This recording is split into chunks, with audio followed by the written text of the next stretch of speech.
things that you expect this week. The Finance Bill 2020 is finally going to be signed into law by President Uhuru Kenyatta. So read it, understand it, so that it's not a shocker to you. We have been telling you exactly the areas that need assessment, the areas that are going to affect your business and the way in which you operate all the way to 2021. And remember, Ukuri Yatani called it the best he's ever seen so far. Fine. Other than that, we've also told you exactly what you expect today in legislation. We are expecting the Select Senate Committee to give us a report to see whether residents of Kirinyaga can have their way. Fantastic. Other than that, let's look at the factors affecting the economy this morning. We are joined by Michael Mungai, who's a financial analyst. Fantastic. Mr. Mungai, karibu sana Metropole TV. Thank you very much. Fantastic. Good. Now, according to a statement released by State House spokesperson Kanzadena Gadhungu was the first among the top 3 candidates presented to His Excellency for the President for nomination by the recruitment panel for the selection of the Auditor General as set out in law. Consequently, His Excellency the President has forwarded the name of Ms. Nancy Janet Kabui Gadhungu to the National Assembly for vetting. If approved, Gadhungu will replace Edward Ouko at the helm of the Office of the Auditor General. Now, it's a long to-do list awaits her, as listed agencies are yet to hold their annual AGMs as they await for audited financial results. Kenyans too cannot hold their governments accountable as they're yet to know how their taxes were spent. Now, Ouko's spell was dominated with fights with the executive. Nancy's appointment is seen as an insider appointment from the president. How much awaits her in the office and what should be on top of her to-do list? Michael, I mean, we've been waiting for an Auditor General. Sure. For a long time. Yeah, it's 11 months now. Yes. And there is quite a backlog. And this backlog is not playing so well. Now, first, I would like to mention that, in fact, it was not in accordance with the procedure to have the budget of this year read without an Auditor General. It was wrong. Yes. One, as you've said, the Kenyans had the question of how were their taxes used? Where were they used in the year preceding the one that we have today? Yes. And one of the statements that the former Edward Ouko, the former Auditor General, clearly said is that we have a long way to go in terms of integrity. And integrity means accountability. Yes. The office of the Auditor General is one that holds the government accountable for each and every action that they do. But right now, we are seeing a situation whereby we're in a crisis. Be it with the common mwananchi, are we talking about 1,300 audit reports that await Ms. Gadhungu in her office? So this is quite a lot. I want to take you back to exactly what has happened in between before now we have this one name that has been fronted by the president.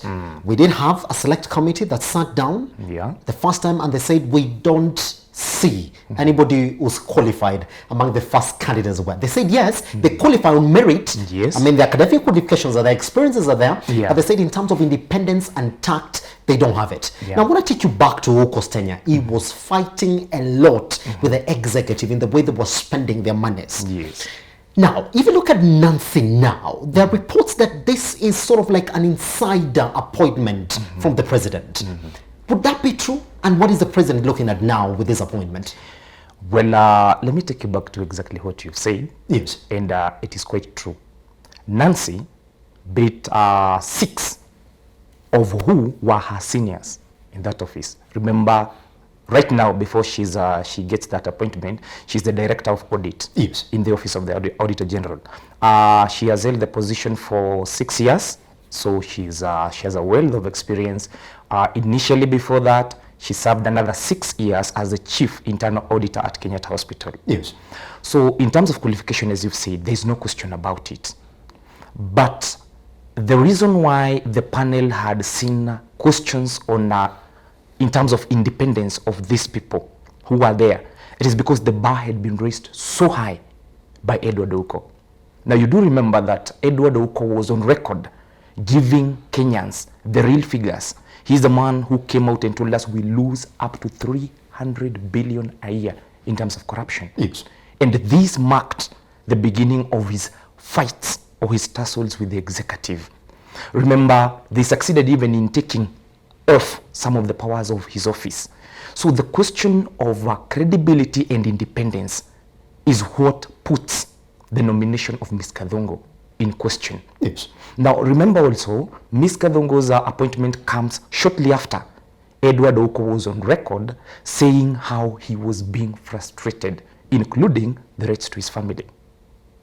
So now the question that and the thing that is still there is why Ms. Kadhongo? Why her in particular? And these questions can only be well answered in terms of the factor of time. Yes. Because you can't prove, because academically, wealth of experience, she's all right. But then the question now remains, why her? There are people who are better suited than her.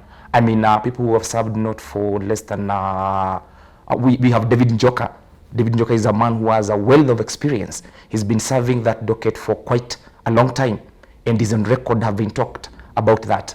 Well, we have also been told that Ms. Nancy Kadhongo is one of the people who contributed to the no-nonsense attitude of Edward Ouko. But then a lot leaves to be desired if we are to realize anything close to what Edward Ouko left the country with. All right. Now, the last question that I have for you on this is this. Good. I mean, there's just so much that she's got to do now. And we're waiting for that vetting. But we do know the way things go. Once the president is giving you an M, it's got to go through. I mean, we do expect that to be a very simple process. Yes. Where do you expect her to start from? Because we do know county reports are waiting for her. And we do know state-listed agencies like Kenya Power and all that we do know have been giving us their results. But remember, these results are not audited. Would Nancy begin from the counties now? More than ever, because that was also a key focus for Ouko. It's only under Ouko's tenure that we knew that some counties were spending over 100,000 on a single wheelbarrow.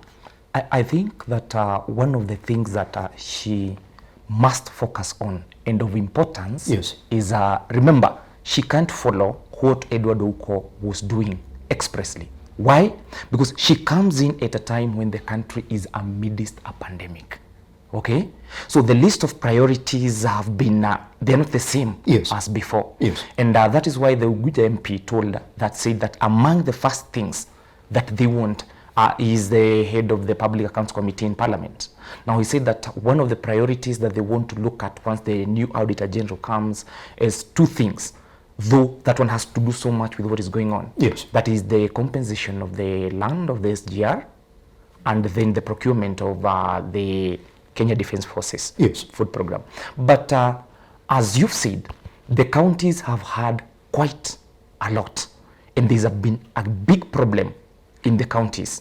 Now, if the audit reports from the counties are to be the priority here, the question is still lingering, not forgetting that Kenyans have had a big problem with the way the funds are used in the counties. Also remembering that the government and the county governments and the national government has been in a pull push because of the funds have not been released, and you know the funds cannot be released from one year to the other unless we have what? An audit report.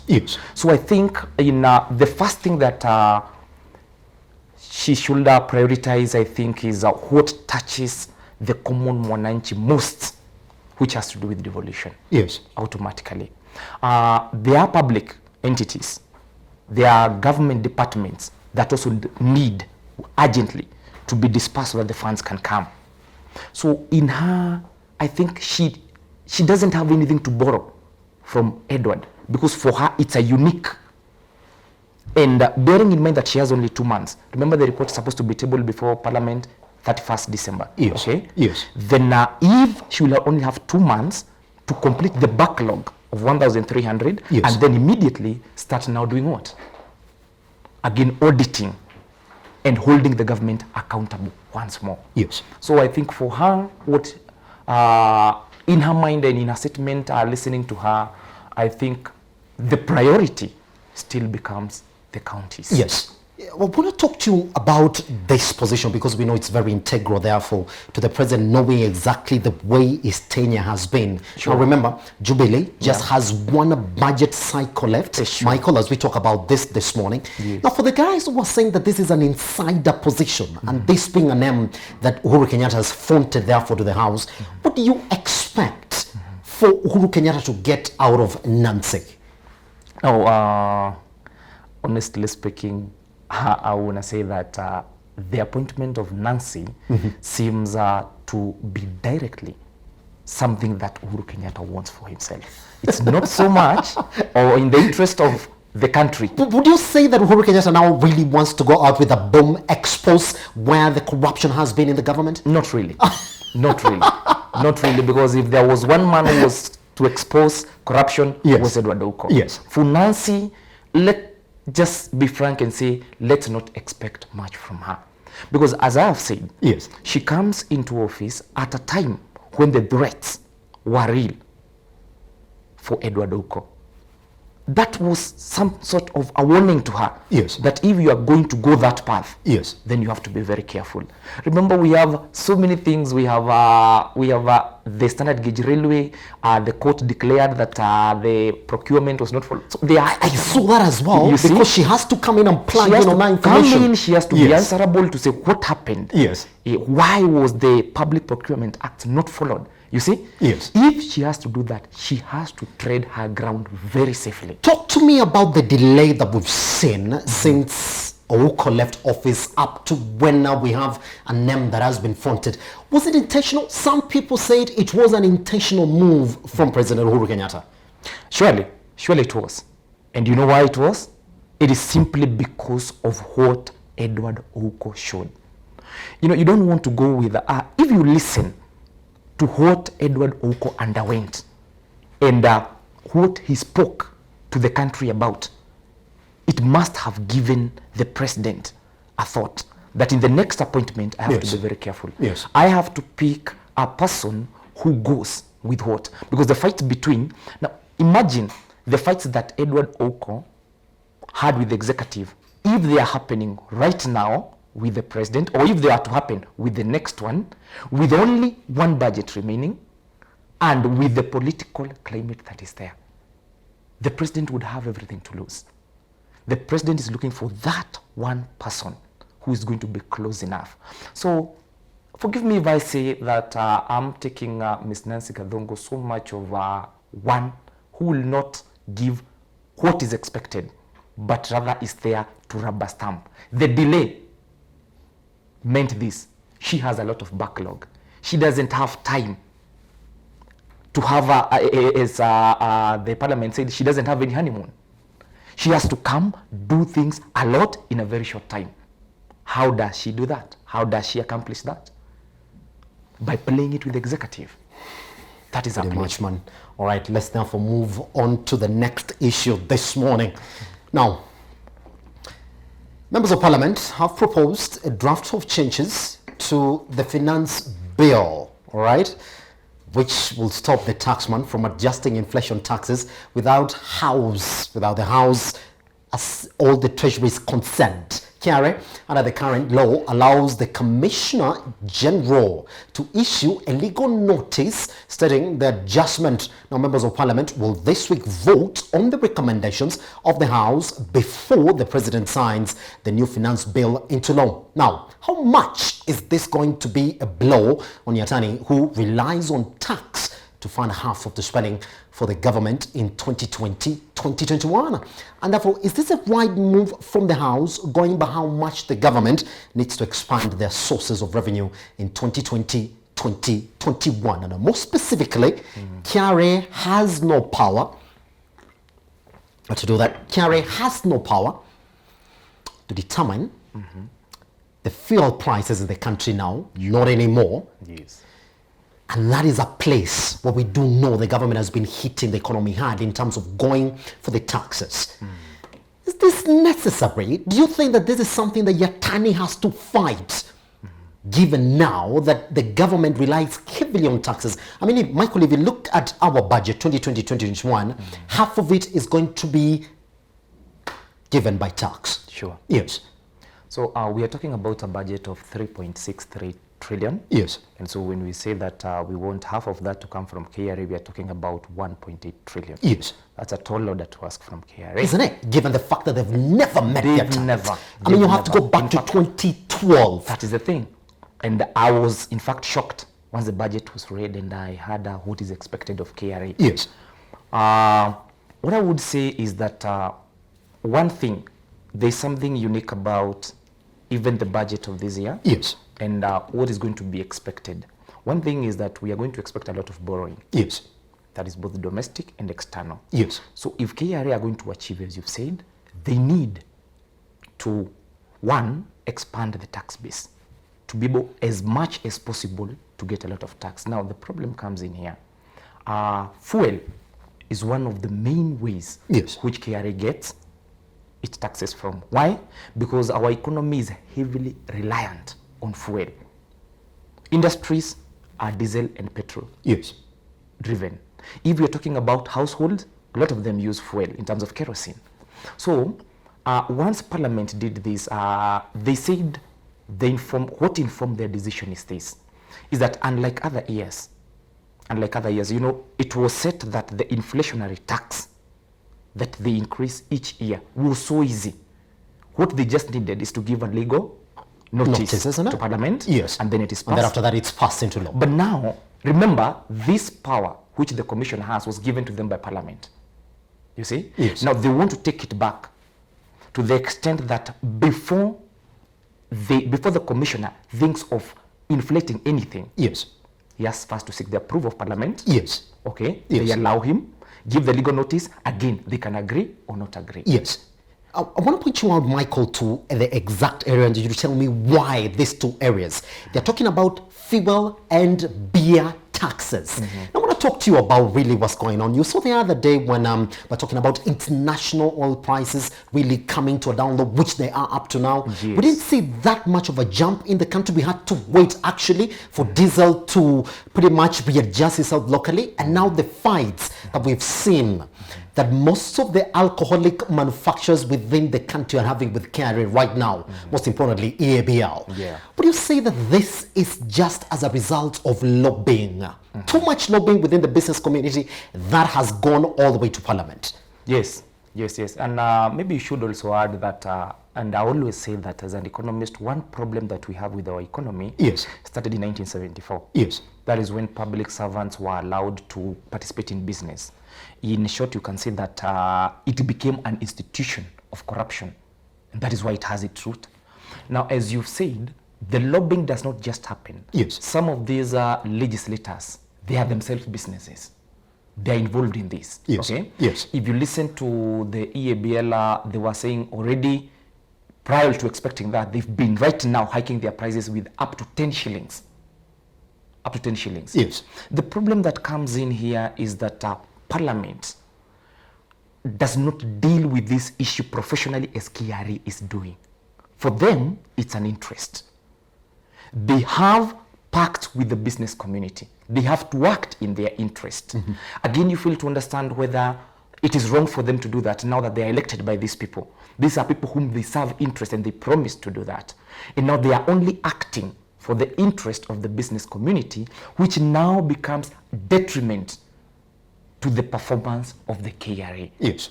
So this push and pull is going to disadvantage the KRA a lot.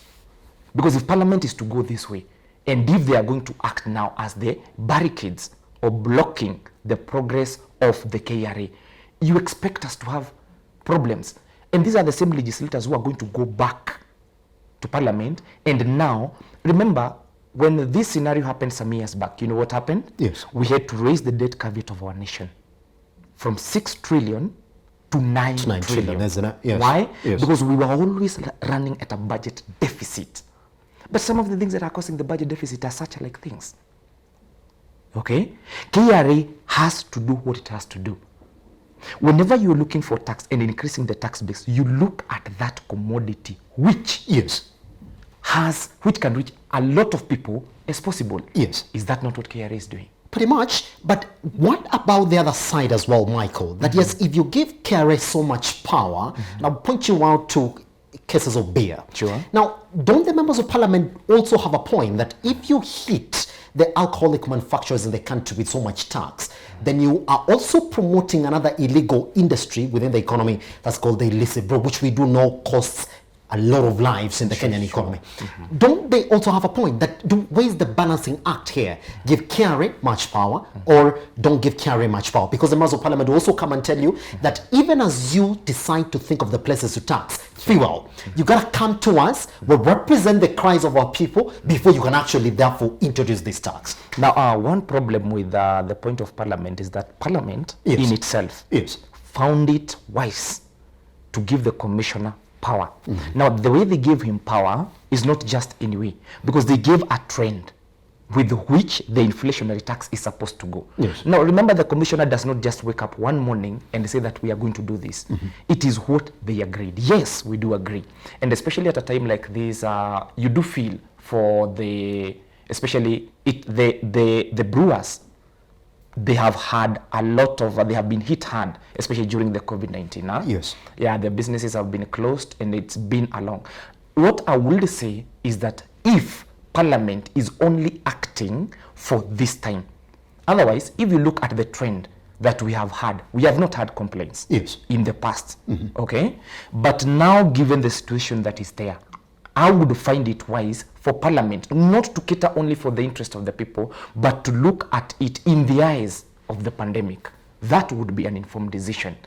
But then if they take away all the power and they have to do it, I don't think Parliament is the best house that you can trust in terms of the regulations. No. Yes. Yeah, the way they approach issues, and we are going to be discussing that later, it is not in the best professional way. In my view, I would still prefer for them to view it and to ask KRA to be considerate in terms of the pandemic, but not beyond that. Pretty much. But not beyond that. Yes. All right, Michael, let's talk about another issue that I know you've seen so much, impeachment. Now, lawmakers from Kisii and Nyamira counties have thrown their support behind the embattled Transport Cabinet Secretary James Macharia after an impeachment petition which was filed by Nyali Member of Parliament Mohammed Ali. Mohammed Ali accused CS Macharia of gross misconduct, abuse of office and violation of the Constitution. Macharia has received criticism from legislators after he gave an order for cargo leaving Mombasa, destined for Uganda, Rwanda and Southern Sudan to be transported via the SGR to be cleared at the Naivasha Inland Container Depot. He is also accused of being in office overseeing stalled projects worth 100 billion shillings, which include bridges, highways, seaports and airports. Now, the lawmakers from Kisii and Nyamira have termed the impeachment motion as politically motivated and have called on other members of parliament not to support it. Question being, impeach him or not? And are the areas mentioned enough to expose Macharia to an impeachment vote? That's the question. I mean, Michael, it's not only him who's facing that. We've seen a lot of impeachment motions out one. We know Waiguru is facing that. We know Mother Karua is also facing that now. Yeah. I mean, impeach him or not? Let's begin from the SGR. You saw that directive. And on Friday. Yes, on Friday. Yes, on and you've Friday. seen how much SGR, especially the freight services, is struggling just to get that revenue that it needs. Yes. Was that just a way to use COVID-19 to give SGR more revenue? Because it begins from that. I couldn't agree more. And here's the thing. As I have said, the problem our country faces is the separation of the economy from the politics. Now, in anything, whenever you're setting up anything, the economy has to come first. So that the politics is from the word policy, to come and just give the policies in the directive. Yes. Now, whereas the motion to impeach the CS is informed on grounds of violation of leadership and integrity, because that is what is being accused of, okay? Yes. Violating the constitution in terms of leadership and integrity, which is pretty much very true. Yes. But then, as much as I would feel that it is right to impeach him, I would also feel that it is not clearly informed. Why?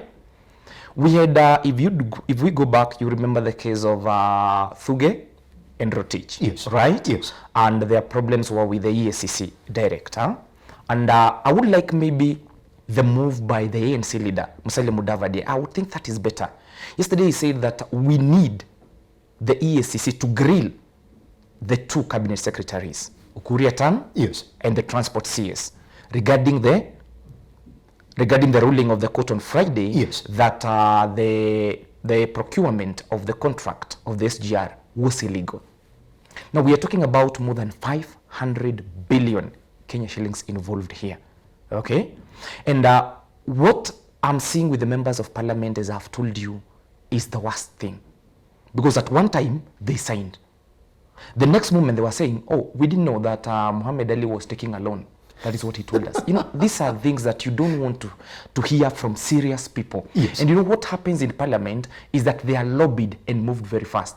Now, let it be informed to you that what members of parliament you realize do, especially in the transport, if there is one area in this country that is hardest hit by corruption, it is the transport industry. These are where tenderpreneurship takes place.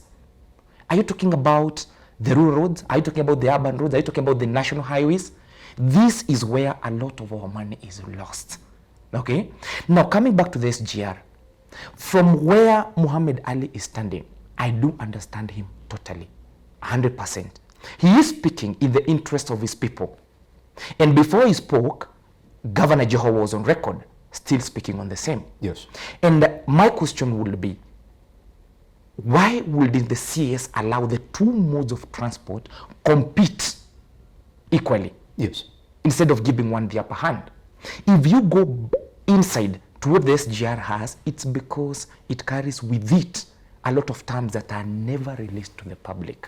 Remember, this was a loan which was procured. Most people think that it was procured mainly, they say that mainly by the Chinese, but entirely supposed to be with the Chinese, okay? We owe them a lot. And the moment they keep pushing, then it has to give them a lot of returns. yes, Remember, set aside that there are so many people with so much interest in this. We don't want to go to the details so much, but believe you me, the shifting of the transport from the trailers to the SGR is informed because of corruption. There is a big scandal which is hidden in here. The legislators are not going to give us the way forward. Yes. So what I would advise is that if the transport is to be impeached, if the CS is to be impeached, I think that, again, whatever allegations we have, we are talking about 100 billion shillings which is lost. Remember, there was 15.6 billion yes, lost yes, still yes, when he was the Minister of Health, when yes, he was the CS for Health. yes. The CS himself was on record last year, if you do remember, saying that there are up to 15 stalled projects in the transport industry. And in agreeing to this, he only shows that he has proven to be incompetent. But what do the legislators say? They say we've proven and we have a lot of confidence in Yes. this man. Where is the confidence coming from? All of a sudden, where is the confidence coming from? Yes. We do not dispute the fact that we've seen a lot of roads done Yes. during the Jubilee government. But then you see, it's one thing to do a project. Yes. It's another thing to do it in the right way. Yes. I want to ask you a question. When they're saying that this impeachment motion is politically instigated, would like to think that CS Macharia is Uhuru Kenyatta's man, because you only appoint the people that work for your gain, isn't it? Sure. So what side is this that wants CS Macharia impeached now? Now, you wouldn't say those people are saying it's political. You know, I really wonder what they mean, because some of the people who have come out strongly, Yes. including this morning in the news, Yes. who have come out so strongly to defend the CS, are some of the people who are believed to be diehards in the DP's camp. Yes. Do you see? Yes. They are from Central, okay? Yes. And the same people are the ones who are saying, we know who is behind this. So if it is politics which is being played, then people might be thinking that it's politics, not maybe the ones that we think of, but it's regional politics. Yes. Okay? Yes. That is, there are some people who think that their community is being targeted. Yes. Okay? There are others who might be thinking that maybe this is a person, given that Muhammad Ali now has been associated with the DP scam. Yes. They might want to think that maybe this is a way that the DP is looking to act from outside. But then I wouldn't want to see that in listening to Muhammad Ali. In my analysis, yes, I don't think it is political. In fact, it became political the moment the legislators now started talking, because now theirs is political, purely political. It has nothing to do with the accountability of the CS, because they know that he has proven beyond limit. But let me not fail to mention that it would be very wrong to sacrifice the CS. Yes. Why am I saying that? Because we had CS Rotich as a CS for finance, isn't it? Now, if in a clear analysis you would compare CS Rotich and Kuriatan, would you think that that Kuriatan is doing any better? No. These are people receiving orders from the president, the same person. So it's a chain. Yes. And sacrificing him would not solve the problem. Pretty much. It wouldn't. All right. Now, Michael, I don't want us to go into so much detail in the last point that I want us to talk about this morning. Now, it's about reopening of universities. This morning, we are coming from a backdrop of 260 cases, single-day infections. Yes. And people warned that we are going to keep on announcing 200 plus on a daily basis. Sure. And right now, we are at that point. So, you and I, having known how universities in the country operate, the populations that we take to universities, and the areas most of the students have to travel to go to these universities, and the way in which the students live in these universities, open the universities or not, or number two, challenge these universities because they're the epicenter of learning, yes, of pushing people into our economy in terms of innovation, challenge them within the few months that the students are out to come up with proper platforms that they can continue to offer the lessons online for the students. Yeah, I think this one is pretty much clear. Yes. I don't think we need to reopen the universities right now if the figures are anything to go by. Yes. Because the assistant cabinet, the assistant CS had talked that the figures are going to reach 200 in the months of August and September. They have already got there. They've already gone there. We don't know what to expect in the coming days. So reopening the university is not a good decision, okay? But one thing that we have to agree with our system is that the universities have failed. They were told to embrace and roll out the e-learning. This time is when they are noting the importance of e-learning. If they had rolled it out, the problems which we are having right now wouldn't be there. Yes. So it is upon them now to come up with ways, modalities in which they are going to pass knowledge to their students. Yes. Because reopening the universities, I think we don't want to go the Israel way. Israel opened the country. They opened the schools. Then they closed them. Yes. Is that what we want? Say, for example, I was in the University of Nairobi. The hostels themselves, they are congested there. The classes, the social distance. Do we have such rooms that can accommodate that? I don't think it is a good, I don't think it's a good idea at all to reopen the university. Let them sit down, let them come up with better ways of reaching out to their students. Yes.